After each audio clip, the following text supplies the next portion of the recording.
बहुत समय पहले हिमालय की बर्फीली चोटियों के पार एक गुप्त लोक था, अलका नगरी, जहां धन के देवता कुबेर का निवास था।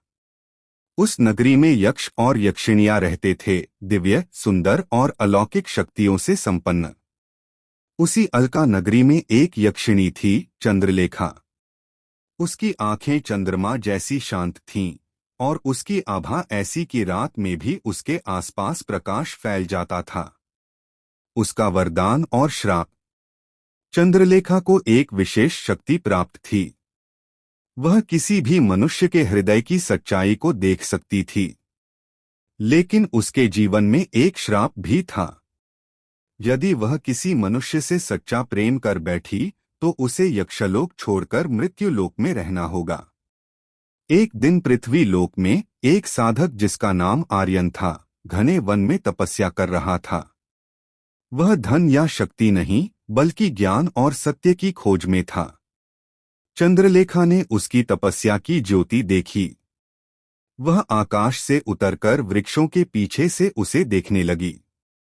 उसने अपने दिव्य नेत्रों से आर्यन के हृदय को देखा। वहां लालच नहीं था, केवल जिज्ञासा और करुणा थी। धीरे धीरे वह उससे मिलने लगी। पहले स्वप्न में, फिर ध्यान में और अंततः साक्षात। एक रात पूर्णिमा को चंद्रलेखा ने अपना असली स्वरूप दिखाया। चांदी सा शरीर, लंबी केशराशि और माथे पर चमकता चंद्र चिन्ह।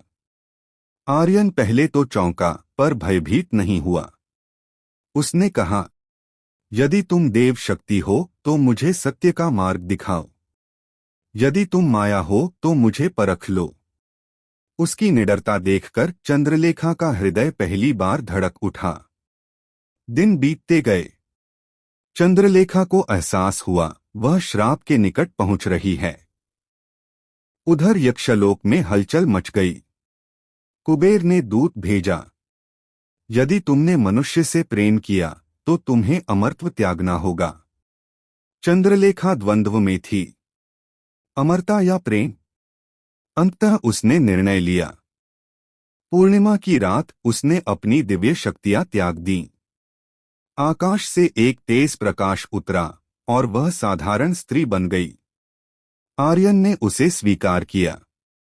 दोनों ने मिलकर एक आश्रम स्थापित किया जहां वे लोगों को ध्यान, सत्य और करुणा का मार्ग सिखाने लगे। कहा जाता है कि आज भी हिमालय की कुछ गुफाओं में पूर्णिमा की रात एक हल्की चांदी जैसी रोशनी दिखाई देती है। लोग मानते हैं वह चंद्रलेखा की शेष दिव्यता है।